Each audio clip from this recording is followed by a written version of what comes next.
Hi everyone and welcome back to the Upside Dan.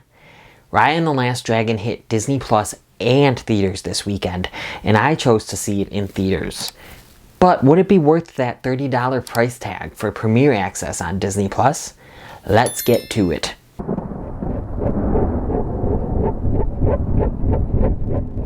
Before I talk about this movie, I want to bring up the short that premiered before it. The short, titled Us Again, is directed by Zach Parrish, and it follows an elderly couple regaining their youth in the rain. This is such a fun and family-friendly and uppity and happy short that premiered in front of Raya. It's simple but beautiful at the same time. The animation style is amazing. The music is great. And the characters and the choreography of the animation is just spectacular here. This is such a cute short. It's about an elderly couple. You know, the man, he doesn't want to go. And I have to add that it's an elderly interracial couple, which I love. So the old man, he just wants to sit at home and do nothing, while the wife wants to go out and explore the world that they live in. She wants to, just like they used to, when they used to be in love. She wants to explore all of that.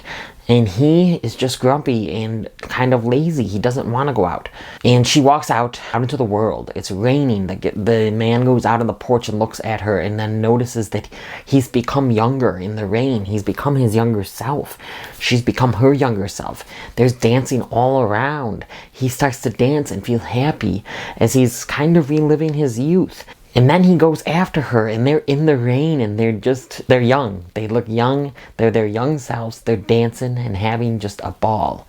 And then he notices when it's not raining, when they're not wet, he becomes his old self again, and he doesn't want that. He wants to be young.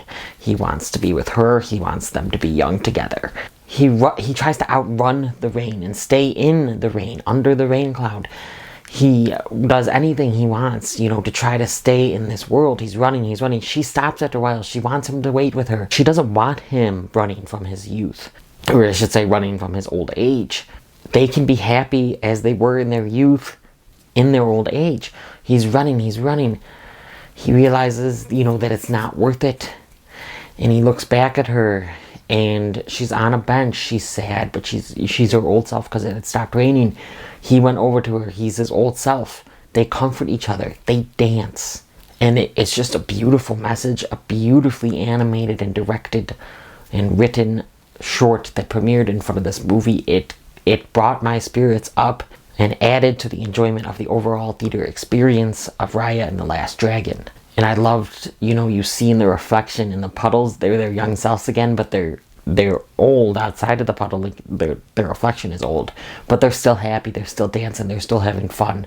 They realize that just because you're old doesn't mean that you cannot, relive that youngness and go out and be adventurous. I loved that. Like I said, it definitely overall, it increased my enjoyment of this whole experience at the theater.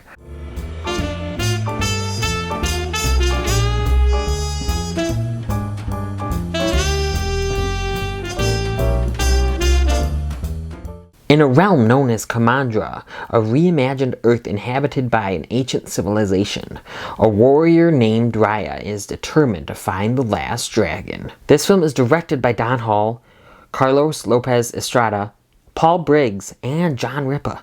It is written by Nguyen and Adele Lim. This movie stars Kelly Marie Tran, Awkwafina, Gemma Chan, Izaac Wang, Dae Kim, Benedict Wong, and Sandra Oh. Let's get started with the animation. The animation here is absolutely beautiful and just captivating to look at. Disney has really outdone themselves yet again with this mesmerizing animation. I'm reminded of the Frozen 2 scene when, Elsa is practicing on the beach with the waves. She's practicing her magic on the waves, and the animation there just looked beautiful. Raya and the Last Dragon takes that and runs with it. The world that these writers and directors built is just another spectacular aspect of the film. I was enthralled in this world. It was so cool to see, this kind of post-apocalyptic world, kind of a Mad Max feel, and Avatar: The Last Airbender feel to this film. It was just awesome to see that they put so much, thought in this world, these characters, and this story. Like I said, I was enthralled by this story and the world that was built around it.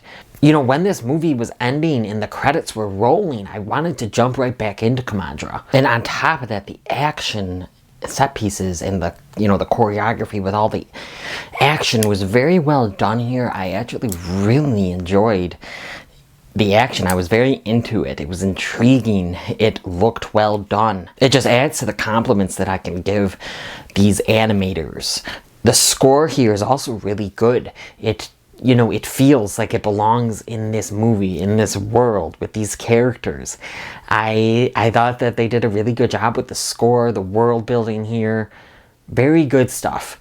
Now let me get to the characters. The characters here, especially Raya and the dragon Sisu, as well as Namari.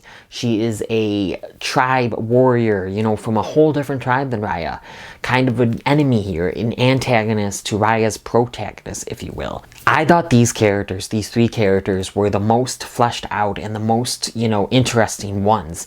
I wanted to hear more about them, their story, and I'm glad Raya and Sisu especially, I loved the focus on them. I thought their friendship and, that was building was very well done. I liked the side characters here as well. The side characters that were on the quest with Raya and Sisu, they were interesting for the most part. They don't shine quite as bright as Raya and Sisu and Namari, as I said, but I did like them, and they were important to the overall story and the overall message that Disney was going with here. I also thought the voice work was very well done for everybody, but especially Kelly Marie Tran and Awkwafina. I thought they played off each other. They're animated characters, but their voices added to it. I thought they did a great job, and I'm definitely glad Kelly Marie Tran is getting more work. I felt so bad for her for all the hate that she got, the unnecessary hate that she got on, the new Star Wars trilogy. So I'm glad that Disney gave her something else to do. And I'm always a fan of Awkwafina, so I definitely liked her as the dragon. That kind of leads me to my next topic, is the comedy here. Some of the comedy lands, but some of it just did not hit for me. But that's not a problem, because I didn't care. I was into the story. I was into this world, these characters. I didn't so much care about laughing out loud, getting a big chuckle. I didn't care that much about that. I did chuckle a few times, but a lot of it just wasn't made for me, maybe. I think that kids will enjoy a lot of this comedy even more. Not saying that it's lowbrow humor, though. There isn't much lowbrow humor. There's some stuff, but there isn't much, actually, and it's just humor that's not necessarily for me. Some of it didn't land. Some of it did land. But like I said, I was just so enthralled in this world. I didn't really care about the comedy. I went to this movie for the characters and the story and, the world built around them. So I know that the comedy didn't have to land because it did deliver on those other fronts for me. I thought the themes and the messages that Disney was trying to convey were good here. You always know that you're going to get some kind of theme with Disney movies, and they're really good at that. And I very much like the theme here, about working together, trusting people. Yes, that could be a little dangerous, trusting too many people or being too trusting, but sometimes it's a good thing, being nice, working together, leading together. I really enjoyed the camaraderie in this movie, the themes and the messages that were conveyed on the screen for me. So what did I think of this movie? Did I like it? Did I hate it? Did I think it was worth the admission price for theaters? Worth the $29.99 for premiere access on Disney+? The answer is, of course, yes. I loved this film. I really did. It is one of the best of the modern Disney era. It's already climbing its way up to my favorite Disney film. Just loved, like I said, the animation, the world, the stories, the characters. It was just done so well. I wanted to jump right back into Kumandra, like I said. So yeah, I loved this. I do think it's worth the $30 for premiere access on Disney+, or if you're comfortable and theaters are open around you, I do think it's worth going to the theater for. Now, especially though, if you have a group, for the Disney+, $30, that could be a lot. But if you have a couple to split it with, or you have a group of Disney fans that want to watch it, split it between them, and I think it's definitely worth it. Or if you want to give it as a gift, if you want to get a group together and you're fine with paying $30, I think it's worth it. It's a great way to share something really nice with a group of Disney fans. You know, it's just a good movie. I enjoyed myself throughout the whole thing. I was having a blast. I was never really bored. All of that is told through the top of the line animation, which just was so great. This movie gets a 9 out of 10 from me. Raya and the Last Dragon, in theaters and on Disney Plus now with Premiere Access, gets a 9 out of 10 from me. Let me know down in those comments what you thought of Raya and the Last Dragon. Blow them up. Did you love it? Did you hate it? Is it one of your favorite Disney movies?